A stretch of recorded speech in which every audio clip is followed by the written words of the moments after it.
Allopathic भी की, homeopathic की भी की मैंने काफ़ी दिन की, उससे भी मुझे कुछ ऐसा नहीं लगा महसूस। नमस्कार, मैं हूं रिजवान खान। दर्शकों, मौजूदा समय में सबसे कठिन सामना करना पड़ता है महिलाओं को। किसी भी परिस्थिति में वो घर का कामकाज हो, बच्चों को संभालना हो या अपने पति को संभालना हो या और बहुत सारे ऐसे काम होते हैं जिसको करना हो, वो कभी नहीं छोड़ती, हिम्मत नहीं हारती। लेकिन वो अपनी सेहत का, अपने स्वास्थ्य का ख्याल नहीं रख पाती है और फिर धीरे धीरे उसके जोड़ों में, कमर में, मोंढों में, कंधों में दर्द होना शुरू हो जाता है और वो रोग से पीड़ित हो जाती है। ऐसी ही एक महिला हमारे साथ हैं आज, जो दुबई में रहती हैं और ये भी पिछले 10 सालों से इस रोग से पीड़ित थी। यानी इनके जोड़ों में, कंधों में, मोंढों में काफ़ी दर्द था और इस समस्या से ये लगातार जूझ रही थी। इलाज भी करा रही थी, लेकिन उपचार के बावजूद भी ये पीड़ा से मुक्त नहीं हो पा रही थी। तो आज उन्हीं से हम आपको मिलवाएंगे और 1 साल से वो बिल्कुल ठीक हैं। कैसे वो ठीक हुई, हकीम सलमान खान साहब की दवाइयों के सेवन के बाद क्या उनके जीवन की कहानी है, ये आपको उनके ज़रिए हम सुनाएंगे। तो शमीम जी, आपकी जो जीवन की ये कहानी है, जो ये पीड़ा थी, जो ये समस्या थी, ये हम दर्शकों को बताना चाहते हैं ताकि वो भी एक अपने जीवन में इस तरह के इलाज, इस तरह के उपचार अपना सकें जिससे उनके वो रोग मुक्त हो जाएं।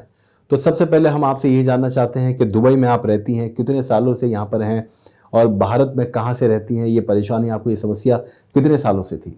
10 साल से पहले से ही थी, 10 साल या 12 साल हो गया तकरीबन मुझे। जी, क्या होता था आपको? मेरे गर्दन में दर्द, चमक आती थी, चमक जैसा आती थी। दवाई लाती थी, कम हो जाता था, फिर लेकिन 2-4 घंटे अच्छा लगता था, या तो फिर दवा रहने तक कम हो जाता है, फिर होता था मुझे दवा ख़त्म होने के बाद। तो जी, दवाई बंद हो गई मेरी, तब मुझे फिर दर्द होने लगता है। एलोपैथी दवाई का इस्तेमाल आप करती थी? एलोपैथिक भी की, होम्योपैथिक की भी की मैंने काफ़ी दिन की, उससे भी मुझे कुछ ऐसा नहीं लगा महसूस। जी, अभी एक बार ये दवा एलोपैथिक की लेती, फैमिली डॉक्टर से इंजेक्शन दवाई ले ली तो थोड़ा बहुत मुझे आराम भी लगता था। होम्योपैथिक से तो बिल्कुल आराम नहीं हुआ। तो कहाँ कहाँ तकलीफ होती थी आप? मेरी गर्दन में दर्द है, शोल्डर, ये मोंडा और ये पीठ के नीचे, इससे शोल्डर तक दर्द होता है। तो एक महिला होने के नाते, क्योंकि सारा घर का कामकाज महिला को करना पड़ता है, बच्चे संभालना, घर देखना, आप कितनी परेशान हो गई थी, कितनी पीड़ा थी आप? बहुत परेशान थी मैं, बहुत तकलीफ में थी मैं। पैसा भी खर्चा करके मेरे को आराम नहीं रहता था। मैं बहुत दम हार गई थी दर्द से। ये दवा लेती थी तो मुझे ऐसा लगता था मैं ये दवा भी खा के क्या करूँ। जी, उसके बदले मुझे कुछ और खाने मिलेगा तो मैं खा लूँ, मगर दवा खाने मेरे को होता नहीं था, बहुत भारी पड़ता था, फ़र्क ही नहीं पड़ता था। मैंने कैसे कैसे करके इलाज करती थी। फिर बाद में ये मेरे भाई ने मेरे को यहाँ पे दवाई दिलाने लगे तो मुझे काफ़ी आराम होने लगा। जी। अच्छा, ये बताइए कि आप दुबई में कितने वर्ष हो गए आपको यहाँ पर आकर? मुझे 3 साल हो गया। 3 साल हो गए। चौथा साल लग गया। और वहाँ आपने 7 सालों तक, 10 साल से ये समस्या थी, इसका इलाज? उसके पहले 10 साल पहले के बता रही ना मैं आपको, वहाँ इलाज की मैं वहाँ इलाज करवाती रही। दुबई आने के बाद तकलीफ बढ़ी और आपकी? बढ़ गई थी।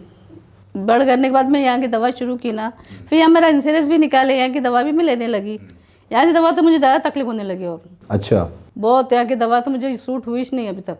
अभी भी कुछ खाती हूँ ना, मुझे उलझन होती है दवाई खाने। पेट भरा हुआ, सब फूक जाता है पेट, ऐसा गैस भर जाता है। खाना कितना मैंने खा ली, पेट में मेरे इतना वजन हो गया, ऐसा होता है मुझे। एक दवा लेती हूँ तो अभी इंडिया की दवा से इतना मुझे नहीं भारी पड़ता था, यहाँ की दवा मुझे नहीं असर करती थी। तो यहाँ की दवाइयों के सेवन के बाद परेशानी आपकी और बढ़ गई? हाँ, इसलिए वो डर के मेरे बहन भाई ने मुझे नंबर लेके फिर दवाई मंगाने लगे। जी, तो ये बताइए कि इतनी परेशानी के बावजूद जब आप घर के काम करती थी, कभी ऐसा होता था कि आप ज़िंदगी से, यानी जीवन से अपने आप इतना मायूस हो चुकी हैं कि अब पता नहीं ये आपकी पीड़ा ठीक हो पाएगी, नहीं होगी कि नहीं, उम्मीद नहीं थी, उम्मीद ही नहीं है। अभी भी ऐसा होता है क्या होगा, ये दर्द मेरा कम क्यों हो, वजह क्या है। और एक्सरे करते हैं, सब करते हैं, उसमें यही बताता है नस दबी है, उसका इलाज नहीं है, बोले एक्सरसाइज करो, ये करो, यही बताते थे। वो भी करती थी मैं, नहीं होता था।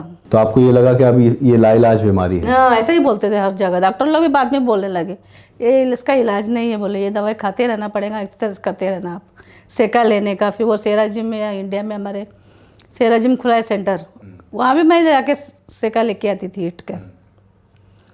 वो जाओ तो और अच्छा लगता, आराम लगता था। फिर नहीं जाओ तो फिर उसमें क्या, मुझे बहुत टाइम जाता था, पूरा 2-4 घंटे मेरे फालतू जाते थे। टाइम भी मिलता नहीं था ना रोज़ जाने को, उसके लिए मैं वहाँ नहीं जाने लगी, बंद कर दी फिर। अभी 7-8 महीना मैंने की। तो ये पीड़ा होने के बाद क्या क्या काम काज छोड़ दिए थे आपने घर के, जिससे आपकी ये तकलीफ और बढ़ जाती थी, आपको ऐसा लगता था? यानी कुछ कपड़ा धो या वज़न कुछ उठाओ, ज़्यादा चलो तो भी दर्द होता है। वज़न उठाऊंगी ना उस दिन झटका मारे जैसा होता है, दर्द होता है, बहुत तकलीफ बढ़ती है। ज़्यादा वज़न नहीं उठा सकते, ज़्यादा कभी कुछ काम में रोटी बिटी ज़्यादा बनाने की है तो भारी पड़ता है, नहीं होता है। कभी ऐसा होता था कि आपकी आंखें नम हो जाती हों, आप रो पड़ती हों? हाँ, आँखी में से अपने आप पानी आता है, रोना आता है, क्योंकि इतनी कठिन परिस्थितियों का आप दर्द से सामना कर मैं रही हैं। रोती बैठती थी, आँखी में मेरे पानी ऐसे जाता था जैसे कि कोई मारा मुझे, ऐसा रोना आता था। मतलब पीड़ा से, दर्द से। हाँ, हकीम सुलेमान खान साहब से कैसे जुड़ी आप? सबसे पहले कैसे आपको पता चला उनके बारे में? टीवी में ऐड देखी थी मैं, तो वो किसी को बता रहे थे, सामने वाले से बात कर रहे थे कि आपको सियागोन खाना चाहिए या तो फिर कैप्सूल टीकेर खाओ तो तुमको काफ़ी खाना पड़ेगा, दिन आराम हो जाएगा। वो बोलने लगे तो मैं मेरे बहन को भी बोल के भी मंगवा ली मैंने, बोले मुझे भी मंगा के दे दो, तुम लोग की मेहरबानी हो जाएगी बाबा, तो उन्होंने मंगा के दे दी। तो आपने दुबई आने के बाद उनका प्रोग्राम देखा टीवी पर? ठीक है, फिर आपने टीवी में देखने मुझे टाइम ही नहीं मिलता, अक्का दिन मेरे तो घर में काम रहता मेरे, मैं खाना बनाने काम करती आती थी, फिर दूसरे आओ 3-4 बजे, फिर घर का काम थोड़ा बहुत करो, पूरा दिन चला जाता है, टीवी किधर देखेंगे जी।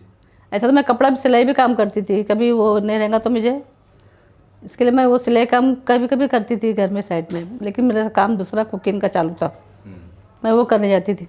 शमीम जी, आपकी ये कहानी सुन के वाकई बहुत सारे ऐसे हमारे दर्शक हैं जिनको प्रेरणा मिलेगी कि वो भी ठीक हो सकते हैं, क्योंकि 10 सालों से आप एक समस्या से जूझ रही थी और पिछले 6 महीने से आपने एक हकीम साहब की दवाई का सेवन करना शुरू किया और आपको आराम मिला।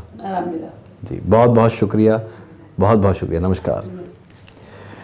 तो ये थी शमीम जी जो दुबई में रहती हैं। पिछले 10 सालों से एक बीमारी के चलते, यानी मुंडों में दर्द, जोड़ों में दर्द, कंधों में दर्द से इतनी परेशान थी कि इस रोग से मुक्त नहीं हो पा रही थी, लेकिन 6 महीने से हकीम सुलेमान खान साहब की दवाई का सेवन करना शुरू किया और अब इनका कहना है कि इन्हें 70 से 75% आराम मिला उसमें।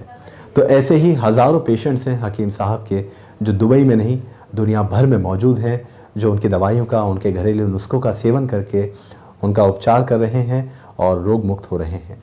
तो अगले वीडियो में किसी और पेशेंट से आपकी मुलाकात करवाएंगे। हमें दीजिए इजाज़त, आप रखें अपनी सेहत का ख्याल। नमस्कार। ऐसे ही हकीम साहब के तजर्बे का फ़ायदा उठाने के लिए हमारे चैनल हकीम सुलेमान खान को सब्सक्राइब करें और बेल बटन को दबाना ना भूलें, ताकि हकीम साहब के घरेलू नुस्खों से ज़्यादा आप फ़ायदा उठा सकें।